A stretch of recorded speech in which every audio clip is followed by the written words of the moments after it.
So I'm here with Kevin of the Regional Water Providers Consortium, and it is that time of year when as temperatures start to rise, Kevin, we need to start thinking about how we use water in our gardens. So let's just start here with this lovely thing to your left. What is that? Well, one of the first tools that help you manage your water in the summer is a controller. And this is just one type. There's hundreds of them out there. Yeah. Okay. But the thing that you want to be sure of is that you set this timer, you program this timer to water appropriately. Many times people set it and it's July, and that's the hottest part of the year, and they never change it. Oh. And so this time of the year, when we're seeing a little bit of rainfall and a little cooler temperatures, you don't need to add as much water as you do in July. So manually going over and physically changing this 3 to 4 times a year is a big plus. Guess what? Now let's just say that some people just are never really going to do that. There's a little contraption right over here. Let's walk over here.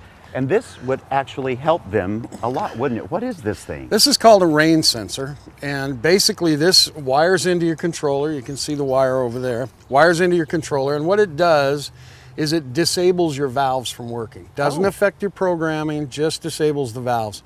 And what'll happen is in a rain, and typically our rains will come late afternoon or evening. We're at somebody else's barbecue or something. We're not home to physically go and turn this thing off. This will do it for you. Nice. And we see savings somewhere around 9 to 12% on these. Wow, that's amazing. And it's not going to cost a fortune. $25 to $50, depending on how many whistles and bells you want with it. Well, now let's walk over here because there's a couple other things we're going to talk about. All right, Kevin. So we have some gadgets here. Let's start with that one in your right hand. What is that? This is a wind-up water timer for your hose. This is particularly good for people that are hose draggers, for lack of a better word. And so it works really well because a lot of times people will go and they set their sprinkler up, and then they go in the house and they do stuff, and they don't know how long it's staying on. They don't really time it. This will give you the ability to actually set, and if you can see up close, you'll see that there's minutes up here that you can actually set that for. So if you know that you need to give a particular part of your lawn 20 minutes of water, you can just set that. Or if you constantly forget that you've left a sprinkler going, even a better idea then you don't have to worry about it. Yeah, you can set the hose on the lawn. You can go to the grocery store, come back, and it's off. So you're not overwatering. And this looks like a tool of some sort. This is a moisture meter, and you can find them at most garden locations. They're reasonably inexpensive, $3 to $5. They don't cost a lot of money. Yeah. They were originally designed for pots and planting areas. And let's just walk over here and I'll show you how this thing works. I was assumed that it's not going to be very technical, is it? It's not. The big issue is how hard your soil is. Like I said, they were originally designed for raised planting beds. So if you find that it doesn't go in easy, you grab a screwdriver and you make a pilot hole down to the depth that you want. And then you add this into that hole and run it to the side, and this is saying dry. So we're right up next to the rocks. I would expect it to be dry. And so that just gives you some information on when it's time to water. And then you have a special name for this one, don't you? I do. This is my lawn cocktail cup. This is really good for people that set up sprinklers. What it does is if you look on the sides here, it will give you inches. Yeah. And what you do is you set your sprinkler up. You put this about in the middle. I usually recommend 2 of them.